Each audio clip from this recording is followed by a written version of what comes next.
students. Today we are going to see Marathi to English sentences. चला तर विद्यार्थी मित्रांनो, आजच्या तासामध्ये आपण असे काही वाक्य बनवणार आहोत की जी मराठी वाक्याचं इंग्रजी वाक्यामध्ये कशा प्रकारे बदल करता येतो. त्यासाठी आपल्याला कोणकोणत्या गोष्टीची गरज आहे हे सुद्धा बघणं तेवढंच आवश्यक आहे. तर कालच्या तासामध्ये आपण वाक्य बनवताना कोणकोणत्या गोष्टीची गरज असते, जसे की केसेसची गरज असते, त्याचबरोबर पर्सनल प्रोनाउनची गरज असते, मागच्या व्हिडिओमध्ये झालेले आहे. तर जर त्या विद्यार्थ्यांना मागचे व्हिडिओ बघायचे असतील तर त्यांनी 2 दिवसापूर्वी जे काही व्हिडिओ मी टाकलेले आहे ते अवश्य बघा, का जेणेकरून तुम्हाला वाक्य बनवताना त्याची अडचण येणार नाही. तर let us see some sentences of simple present tense. चला तर विद्यार्थी मित्रांनो, आपण सिंपल प्रेझेंट टेन्स म्हणजेच साध्या वर्तमान काळामधील वाक्याचे कशा प्रकारे इंग्रजीमध्ये वाक्य करायचं याविषयी माहिती जाणून घेऊया.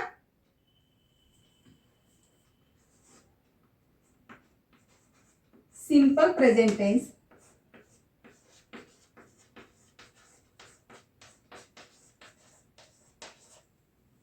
आता बघा, सिंपल प्रेझेंट टेन्स हे जरी नाव तुम्ही ऐकलेलं असेल तरी देखील इंग्रजी वाक्य बनवताना आपल्याला जे काही 12 टेन्स आहे त्या 12 टेन्समध्येच इंग्रजी वाक्य तयार करता येत असेल विद्यार्थी मित्रांनो. फक्त तुम्हाला त्यासाठी जास्तीत जास्त ग्लॉसरीची किंवा व्होकॅब्युलरी शब्दाची गरज असते. ज्या विद्यार्थ्यांना जास्तीत जास्त शब्दसाठा असेल त्या विद्यार्थ्यांना वाक्य बनवताना कोणत्याही प्रकारची अडचण जाणार नाही. आता जसं की सिंपल प्रेझेंट टेन्स आपल्याला बनवायचा असेल तर सिंपल प्रेझेंट टेन्समध्ये वाक्य कोणत्या प्रकारचे असतात हे सुद्धा पाहणं तेवढंच गरजेचं आहे.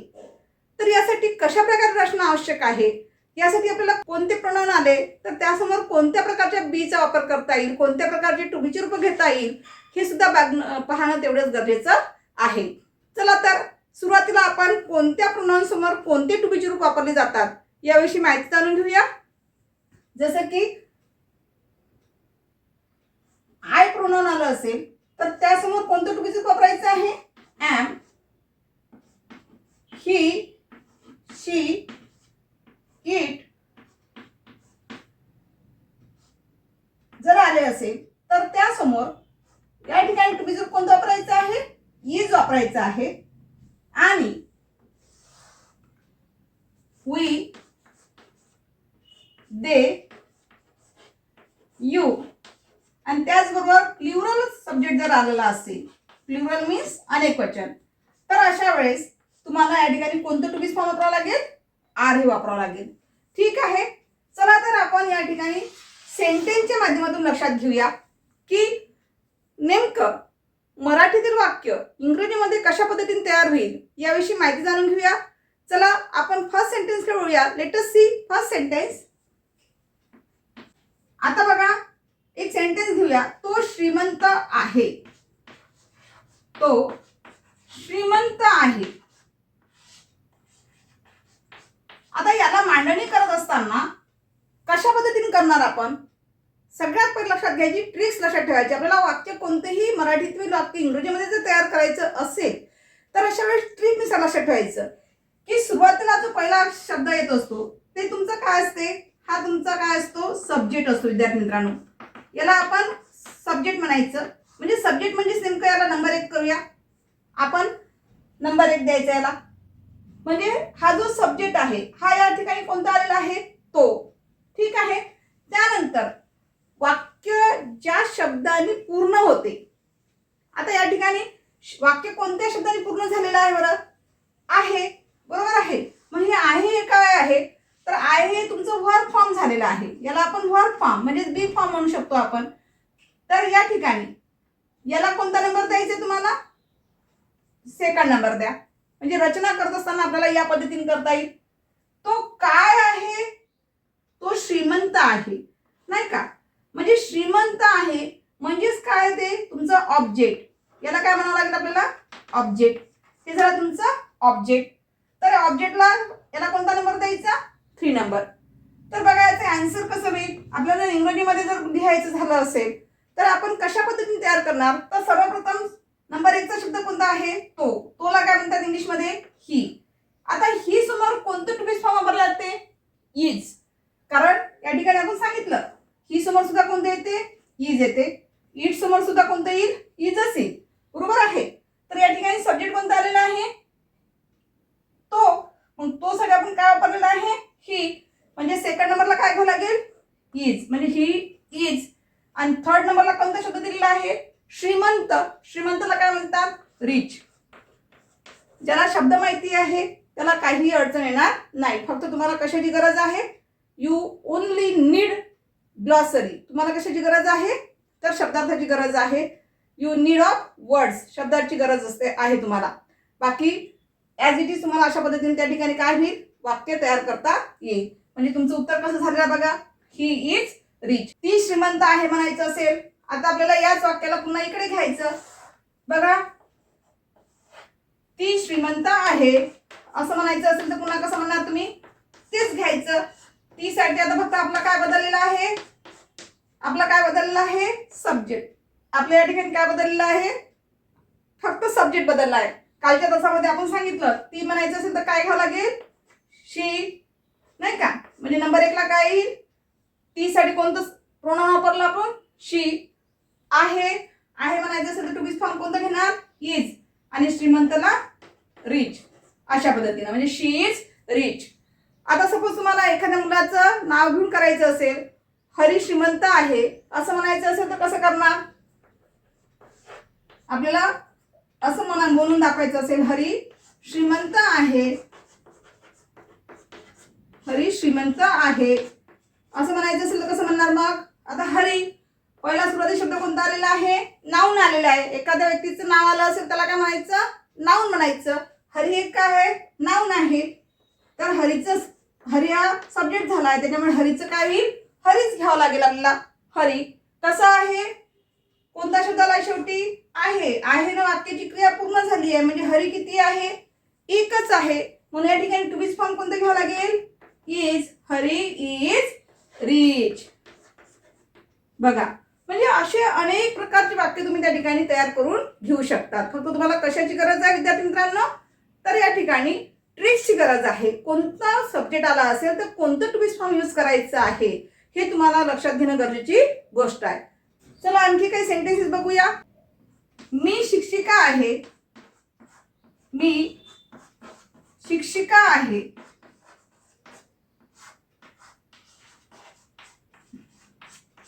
बघा, मी म्हटलं तर याला नंबर 1 द्या. जो सुरुवातीला जो शब्द येतो त्याला काय घ्यायचं? नंबर 1. म्हणजे हा मी एक काय झाला तुमचा सब्जेक्ट झालेला आहे. वाक्य कोणत्या शब्दाने पूर्ण झालेलं आहे? आहे.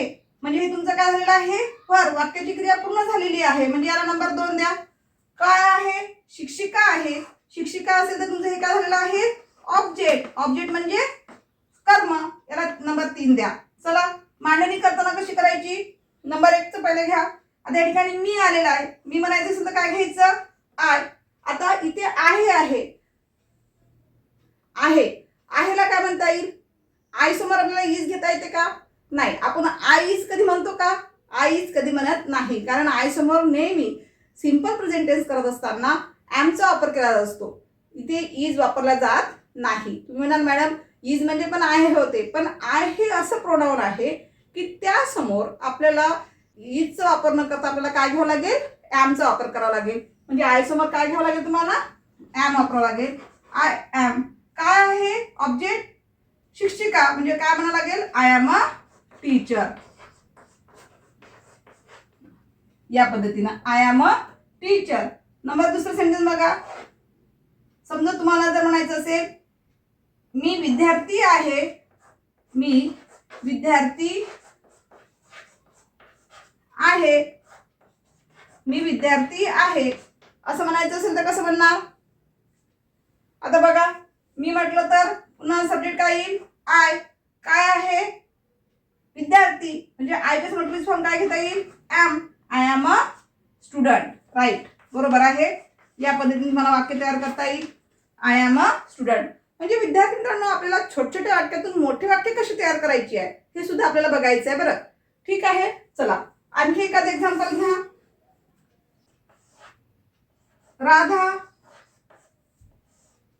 राधा इंजिनियर आहे. राधा इंजिनियर आहे असं म्हणायचं असेल तर कसं करणार? आता सुरुवातीला इथे काय आलेलं आहे, राधा आलेला आहे. राधाला नंबर 1 देऊन टाकायचं. राधा नंबर 1 वर घेऊन घ्यायचं. राधा, किती राधा आहे?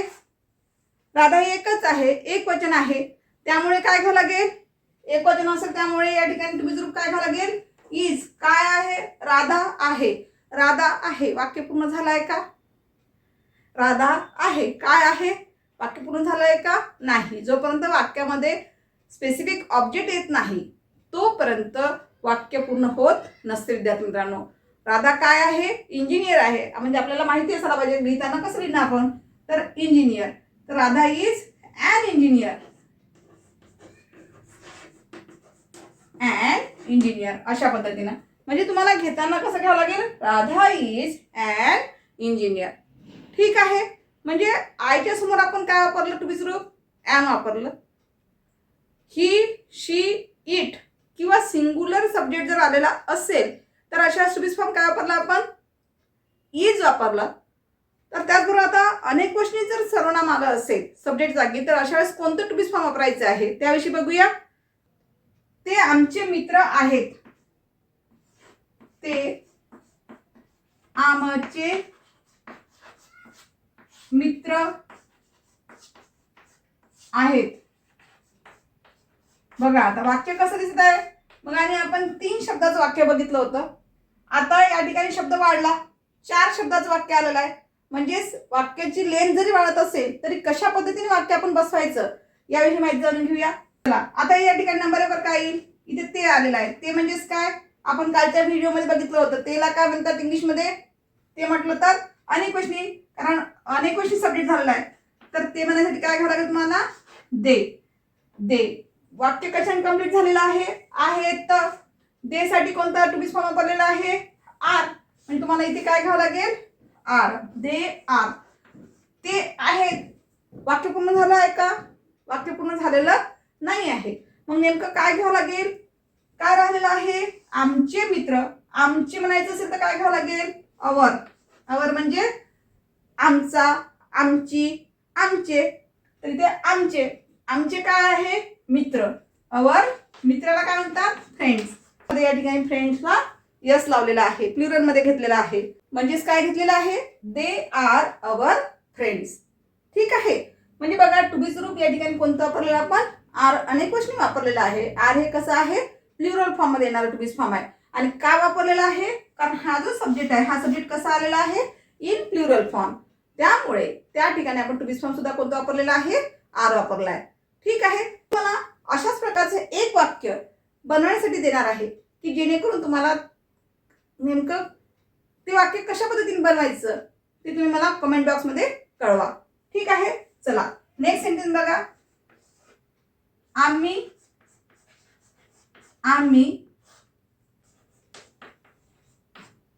नांदेडमध्ये आहोत. नांदेडमध्ये आहोत. आम्ही नांदेडमध्ये आहोत.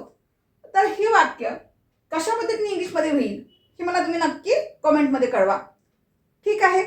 चला आजच्या तासामध्ये आपण काय बघितलं, सिंपल प्रेझेंट टेन्स मध्ये जे काही प्रोनाउन येतात, I, we, they, you, he, she, it, त्याचा वापर वाक्यामध्ये कशा पद्धतीने करायचा, त्याचबरोबर त्या ठिकाणी कोणत्या प्रकारची टू बी फॉर्म वापरायची याविषयी माहिती जाणून घेतलेली आहे. In the next video, we will see the remaining portion of this topic. Thank you.